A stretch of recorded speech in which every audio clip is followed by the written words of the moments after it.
ان یتخذوا عبادی من دونی اولیاء، کہ مجھے چھوڑ کر میرے ہی بندوں کو معبود بنا لیا.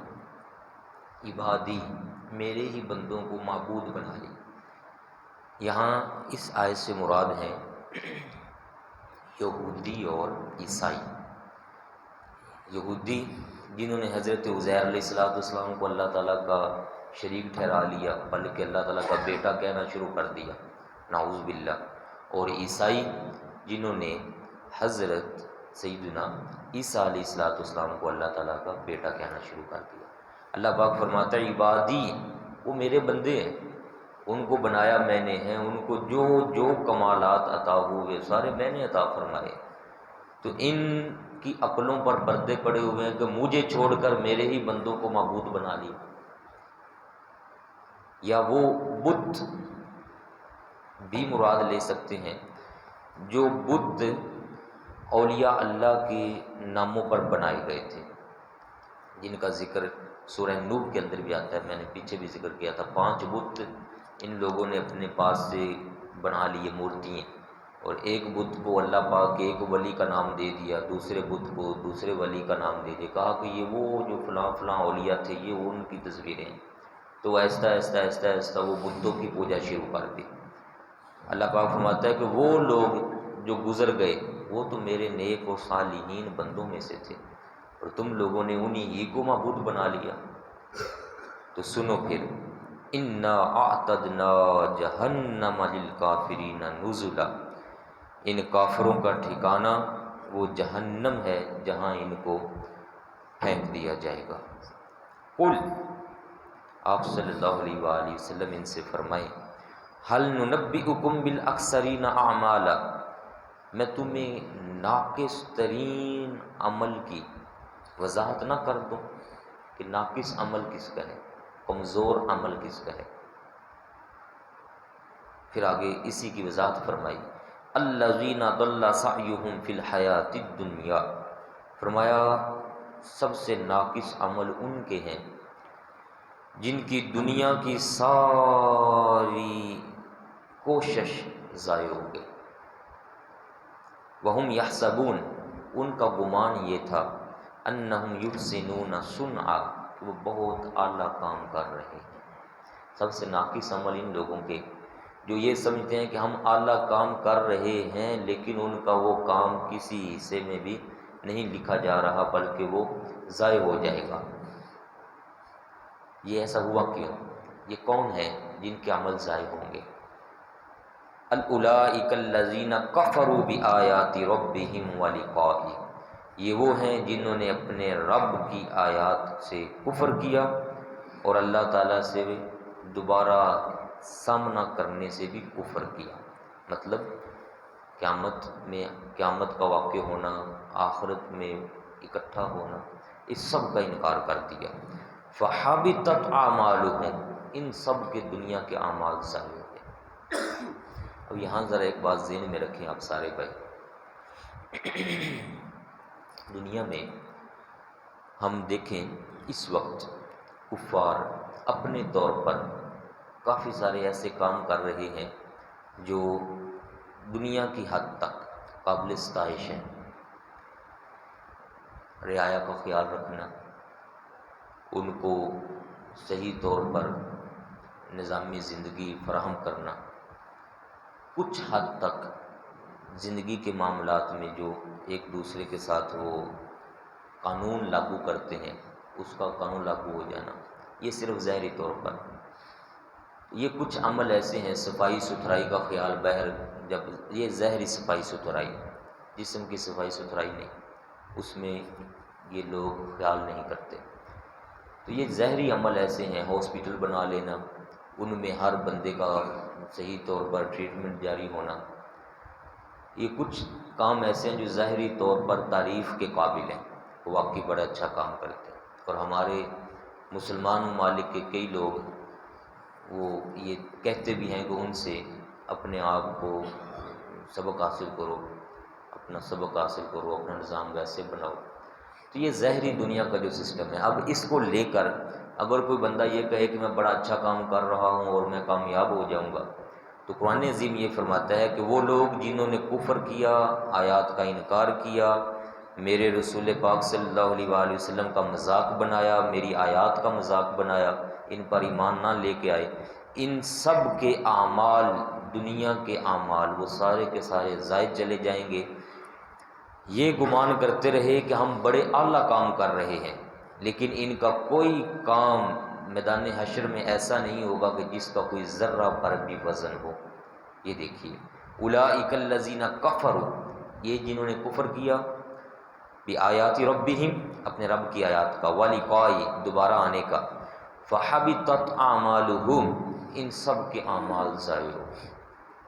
فلا نقیم لہم یوم القیامۃ وزنا، قیامت کے دن جب وزن قائم ہوگا تو ان کے اعمال کا ذرہ بھر بھی وزن نہیں ہوگا، جب میزان قائم کیا جائے گا۔ ایسا کیوں ہوا؟ ان کے اعمال ضائع کیوں ہو گئے؟ فرمایا ذالک جزاؤہم جہنم، ان کی جزا جہنم اس لیے بنائی گئی، بما کفروا، کیونکہ یہ کفر کرنے والے تھے، واتخذوا آیاتی، میری آیات کا مذاق، ورسلی، اور میرے رسولوں کا بھی مذاق اڑانے والے تھے، ورسلی ہزوا۔ اب اس کا مطلب یہ ہے کہ سارے اعمال کا وزن یا سارے اعمال کا مول یہ تب ہی پڑے گا جب بندہ صحیح طور پر رسول پاک صلی اللہ علیہ وآلہ وسلم کا غلام بن جائے گا، جس کے دل کے اندر آقا پاک سے محبت، پیار، الفت اور آپ کا ایمان دل میں نہیں ہے، اس کے کسی عام عمل کی قدر اللہ تعالیٰ کی بارگاہ میں کوئی نہیں ہے۔ اصل قدر اسی کی ہوگی جس کے دل میں آقا پاک صلی اللہ علیہ وآلہ وسلم پر ایمان موجود ہوگا۔ یہاں پیچھے ایک آیت آئی ہے 10ویں پارے کے اندر، یہ جو مکہ پاک کے اندر کافر رہتے تھے، وہ حج کرنے والوں کو پانی بھی پلاتے، حج کرنے والوں کو کھانے بھی کھلاتے، ان کے رہن سہن کا اہتمام بھی کرتے تھے۔ جب نبی کریم صلی اللہ علیہ وآلہ وسلم نے ان کو ایمان کی دعوت دی تو یہ آگے سے کہنے لگے کہ آپ ہمیں کس ایمان کی دعوت دے رہے ہیں، کس پر دعوت دیتے ہیں؟ حالانکہ ہم تو وہ ہیں جو حاجیوں کو پانی بھی پلاتے ہیں، ان کے رہن سہن کا اہتمام بھی کرتے ہیں، اس سے بڑا کام بھی ہے کوئی؟ اب ہم کس پر ایمان لے کر آئیں؟ اللہ پاک نے یہ ارشاد عظیم فرمایا، یہ ہے سورہ التوبہ، آیہ مبارکہ نمبر ہے 18۔ اجعلتم سقایۃ الحاج، حاجیوں کو پانی پلانا، وعمارۃ المسجد الحرام، اور مسجد حرام کی عمارت، اس کی تعمیر کا خیال کر لینا، یہ تم لوگوں نے سمجھ لیا ان جیسا، کن جیسا؟ کمن آمن باللہ والیوم الآخر وجاہد فی سبیل اللہ، یہ تم نے ایسا سمجھ لیا کہ جیسے تم ایمان لے آئے ہو اللہ تعالیٰ پر بھی، آخرت پر بھی، جہاد بھی کر لیا فی سبیل اللہ۔ لا یستوون عند اللہ، یہ حاجیوں کو پانی پلانے والے صرف، اور وہ جو مجھ پر ایمان لے کے آ چکے ہیں، تم دونوں گروہ میرے نزدیک کبھی برابر نہیں ہو سکتے۔ میری بارگاہ میں مقام کن کا ہے؟ الذین آمنوا وہاجروا وجاہدوا فی سبیل اللہ باموالہم وانفسہم، جو ایمان لائے اور میری خاطر اپنے گھر بھی چھوڑ دیے اور ہجرت بھی کر گئے، فرمایا میری بارگاہ میں مقام ان لوگوں کا ہے۔ تو اصل درجہ اور جو بندے کا گریڈ بڑھتا ہے وہ بڑھتا ہے ایمان کی وجہ سے۔ تو ایمان ہوگا تو جتنے بھی اعمال ہیں یہ اعمال پھر کارگر ثابت ہو سکتے ہیں، اچھے اعمال۔ اگلی آیت میں ارشاد عظیم ہے، یہ تو سارا ذکر ہوا کافروں کا، لیکن آگے ارشاد باری تعالیٰ، ان الذین آمنوا وعملوا الصالحات، وہ جو ایمان لائے پھر اعمال صالحہ کیے، کانت لہم جنات الفردوس، ان کے لیے ہم نے تیار کی ہے جنت الفردوس، نزولا، مہمان نوازی کے طور پر۔ فرمایا وہاں ہم ان کو لے جائیں گے. اور یہ جنت الفردوس جو ہے یہ سب سے بلند جنت ہے. جنتیں کئی ہیں، 8 طرح کی 7 طرح کی جنتوں کا ذکر آتا ہے قرآن پاک اور حدیث طیبہ. سب سے بلند جو جنت ہے وہ جنت الفردوس ہے. اور ایک روایت میں آیا کہ جنت الفردوس کے اوپر جو چھت نما جگہ ہے وہ حصہ وہ ہے جو عرش الہی کے نیچے والا حصہ ہے. اس کے اوپر عرش ہے اور عرش کے جو نیچے والا حصہ ہے وہ سارے کا سارا جنت الفردوس کی چھت ہے. اور اس کا نور اتنا زیادہ ہے جس کو دیکھنے کی عام بندہ تاب بھی نہیں لا سکتا. اور یہاں عرش کے کناروں سے کہیں سائڈ سے وہ نہریں جاری ہو کر جنت الفردوس میں آتی ہیں، جس سے سارے محلات جو جنت میں بنائے گئے ان محلوں کے اندر اللہ تعالیٰ پانی عطا فرماتا ہے. تو یہ جنت الفردوس ان لوگوں کا مقام ہے جو آمنو ہوئے و عاملوا الصالحات بھی ہوئے، ایمان بھی لائے اور پھر اچھے اعمال بھی کیے. اللہ تعالیٰ ہم سب کو اپنے فضل و کرم سے جہنم سے محفوظ فرمائے. خالدین فیہا، یہ یہاں پر ہمیشہ رہنے والے ہیں. لا یبغون عنہا حولا، ان سے یہ جگہ بدلی بھی نہیں جائے گی. کہتے ہیں آج ایتھے رہ لو تو چلو ورنہ مکان خالی کرو، ایتھے کسی اور نو ٹھہرانا ہے تو اسے اگے چلے جاؤ. ایسا نہیں ہوگا. یہ یہاں جو نوکریاں کرتے ہیں نا، یہ حکومت کی نوکریاں، تو ان کو حکومت کی طرف سے مکان دیے جاتے ہیں رہنے کے لیے. وہ جو ہی تبادلہ ہوتا ہے کسی اور جگہ پوسٹنگ ہوتی ہے، چلو جی سامان چک ہو جاؤ. تو کیوں کی ہو گیا جی میرا اتنے دل لگا ہوا سی، یہ انہیں کسی اور کو دینا، چلو نکلو. وہ کسی اور جگہ جاتے ہیں 2 مہینے 4 مہینے وہاں ٹھہرا، چلو انہیں اتوں ہی نکلو، تبادلہ ہو گیا کہ جب. اللہ پاک فرماتا ہے کہ وہاں جنت میں جس کو جو محل ملے گا اس سے واپس نہیں لیا جائے گا. خالدین فیہا، جگہ تبدیل بھی نہیں کی جائے گی. اللہ اکبر. تو کیا ہی عقل مند آدمی ہے وہ جو اس ہمیشگی کے گھر کے لیے اپنے آپ کو یہاں پر تیار کرتا ہے، یہاں اپنی کوشش کرتا ہے، تیاری کرتا ہے. یہاں میں ایک اور چیز بھی ذکر کروں. اب یہ بار بار اللہ تعالیٰ جنت کا ذکر جو کرتا ہے، اس کے ساتھ آپ غور کرو تو لازمی طور پر شرط بیان ہوتی ہے ایمان کی. لازمی طور پر شرط ہے ایمان ایمان ایمان، اور پھر ساتھ اعمال صالحہ بھی. اور ایمان کی ساری روح وہ پیارے نبی کریم صلی اللہ علیہ وآلہ وسلم کی ذات گرامی ہے. اصل ایمان کی جو جڑ ہے، روح ہے، وہ پیارے کریم آقا صلی اللہ علیہ وسلم کی ذات گرامی ہے. جو آپ صلی اللہ علیہ وآلہ وسلم سے منہ موڑ کر کہے کہ میں ایمان والا ہوں تو وہ 1000 گنا، لاکھ گنا، اربوں خربوں گنا جھوٹا ہو سکتا ہے، وہ کبھی بھی ایمان والا نہیں ہو سکتا. کئی لوگ گزر گئے، یہودی گزرے، عیسائی گزرے، مکہ پاک کے کافر گزرے، جنہوں نے کہا ہم اللہ تعالیٰ پر ایمان لاتے ہیں، ہم سارا کچھ مانتے ہیں. لیکن اللہ پاک نے فرمایا کہ اگر میرے ساتھ ایمان کا دعویٰ رکھتے ہو، میرے اوپر ایمان کا دعویٰ رکھتے ہو، تو اس کی دلیل یہ دو میرے سامنے کہ میرے نبی پاک صلی اللہ علیہ وآلہ وسلم کی غلامی اختیار کرو. غلامی کا مطلب ہوتا ہے سر جھکا لینا. غلام سر نہیں اٹھاتا. سر جھکانا اور اپنے آپ کو پابند کر لینا کہ مجھے جو حکم ہوگا میں بغیر چوں چراں کیے، کیوں کواں کیے، میں فوری طور پر اس پر عمل شروع کر دوں گا. ایسی غلامی اختیار کر کے اللہ تعالیٰ چاہتا ہے سچے ایمان والے بنو، اور اس کا بدلہ پھر تمہیں نبی پاک صلی اللہ علیہ وآلہ وسلم خود اپنے شفاعت کے ذریعے عطا کروا کے تمہیں جنت میں لے جائیں گے.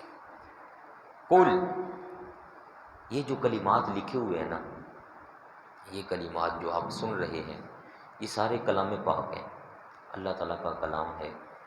فرماتا ہے اللہ تعالیٰ قل، اے محبوب صلی اللہ علیہ وسلم آپ ان سے فرمائیں لو کان البحر مدادا، اگر سارے سمندر بن جائیں سیاہی، لکلمات ربی، میرے رب کے کلمات کو لکھنے کے لیے، لنفد البحر، تو یہ سمندر ختم ہو جائیں گے، قبل ان تنفد کلمات ربی، میرے رب کے کلمات ختم نہیں ہوں گے.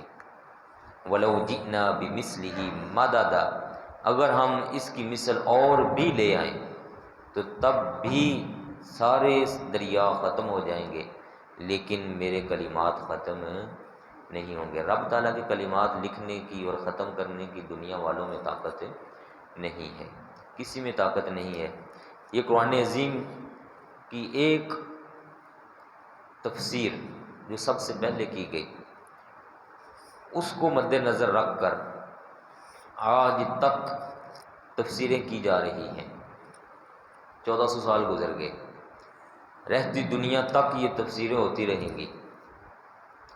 ہر دور میں ہر لحاظ سے ہر قوم کے لیے نئے سے نئے انداز میں یہ سب چیزیں بیان کی جا رہی ہیں، لیکن آج تک بھی قرآن عظیم کی تفسیر مکمل نہیں ہوئی کہ بندہ دعویٰ کرے کہ جناب میں نے پورا کر دیا۔ حضرت مولا علی شیر خدا رضی اللہ تعالیٰ عنہ فرمایا کرتے تھے، اگر میں سورہ فاتحہ شریف کی تفسیر تمہارے سامنے کر دوں تو 70 دفتر بھر دوں گا، 70 دفتر کتابیں، 70 جلدیں بنا دوں سورہ فاتحہ کی تفسیر لکھ کر۔ لیکن میں یہ سوچتا ہوں کہ اگر سورہ فاتحہ کی تفسیر میں نے لکھی تو لوگ کہیں صرف اسی ہی کو پڑھتے پڑھتے زندگیاں اپنی نہ گزار دیں، باقی قرآن پاک کون پڑھے گا؟ اس لیے میں اس کو اللہ تعالیٰ کی رضا پر چھوڑتا ہوں، جیسے اس کی منظوری ہوگی ویسے ہوگی۔ تو بڑی بڑی علم والی شخصیات ہیں، لیکن کسی کا دعویٰ یہ نہیں کہ ہم کلمات سارے کر سکتے ہیں۔ یہ قرآن عظیم میں ایک اور مقام ہے سورہ لقمان کے اندر، ارشاد باری تعالیٰ یہ اسی ہی کی وضاحت ہے۔ یہاں فرمایا وَلَوْ أَنَّ مَا فِي الْأَرْضِ مِنْ شَجَرَةٍ، فرمایا زمین کے اندر جتنے درخت ہیں یہ سارے کے سارے بن جائیں اقلام، قلمیں، درختوں کی قلمیں بن جائیں، والبحر یمد، اور سارے سمندر سیاہی بن جائیں، پھر ساری کائنات کے لوگ ان قلموں کو لے کر لکھنا شروع ہو جائیں، سیاہی ختم ہو جائے، سمندر جتنے بھی ہیں ساروں کی سیاہی ختم ہو جائے، من بعدہ سبعۃ ابحر، اس کے بعد 7 سمندر اور سیاہی کے بنا دیے جائیں، ما نفدت کلمات اللہ، فرمایا تمہارے رب کے کلمات ختم نہیں ہوں گے۔ ان اللہ عزیز حکیم، اللہ تعالیٰ غالب ہے، حکمتوں والا ہے۔ یہ سورہ لقمان کی آیت نمبر 27 ہے، اور یہ جو پہلے سنی آپ نے یہ سورہ الکہف کا بالکل اختتام ہے، آیت مبارکہ نمبر 109 ہے، جس میں فرمایا کہ میرے کلمات ختم نہیں ہوں گے۔ اب ذرا یہ غور کریں کہ یہ کلمات ہیں جو ختم نہیں ہونے والے، ان کلمات میں یہ چیز موجود ہے۔ اللہ پاک نے فرمایا وَرَفَعْنَا لَكَ ذِكْرَكَ، کہ اے محبوب صلی اللہ علیہ وسلم آپ کا ذکر، آپ کی شان ہم نے بلند فرمائی ہوئی ہے۔ تو یہ کلمات ختم نہیں ہو سکتے تو آقا پاک کی شان پھر کیسے ختم ہو سکتی ہے؟ اور وہ جو فرمایا کہ ان اللہ وملائکتہ یصلون علی النبی، یہ کلمات جو کبھی ختم نہیں ہو سکتے، ان کلمات کے ساتھ اللہ تبارک و تعالیٰ اپنے نبی پاک صلی اللہ علیہ وآلہ وسلم کی تعریف و ثنا بیان فرماتا ہے، تو ان کی شان کون مٹا سکتا ہے؟ پھر آگے فرمایا قل، آپ صلی اللہ علیہ وآلہ وسلم فرمائیں انما انا بشر مثلکم، مجھ سے دور مت جاؤ۔ یہ کافر کریم آقا صلی اللہ علیہ وآلہ وسلم کے قریب نہیں آتے تھے، یہ ڈرتے تھے کہ جو قریب گیا اور بس اگر ایک نگاہ بھی اس نے تھوڑی سی اٹھا کے دیکھ لی تو وہ تو آپ صلی اللہ علیہ وآلہ وسلم کا ہی ہو کے رہ جائے گا، تو یہ ڈرتے تھے اور پابندی لگاتے تھے قریب مت جاؤ۔ آپ صلی اللہ علیہ وآلہ وسلم نے ان سے فرمایا، اللہ تعالیٰ نے فرمایا کہ آپ ان سے فرمائیں کہ مجھ سے ڈرو نہیں، دور مت بھاگو، میرے قریب آؤ۔ بشر مثلکم، میں کوئی اور مخلوق نہیں ہوں، دیکھو تو صحیح، مجھے اللہ تبارک و تعالیٰ نے ظاہری طور پر جو شکل و صورت عطا فرمائی ہوئی ہے یہ ساری کی ساری انسانوں جیسی ہے، میں کوئی اور مخلوق کے جسم تو نہیں لے کر آیا ہوا۔ تو آؤ میرے پاس اور سنو، یوحی الیہ، مجھ پر اللہ تعالیٰ نے وحی فرمائی ہوئی ہے، اور وہی جو مجھ پر کی گئی ہے وہ سنو مجھ سے، وہ وہی یہ ہے کہ انما الہکم الہ واحد، اللہ تعالیٰ وحدہ لا شریک ہے، وہی تمہارا حقیقی معبود ہے۔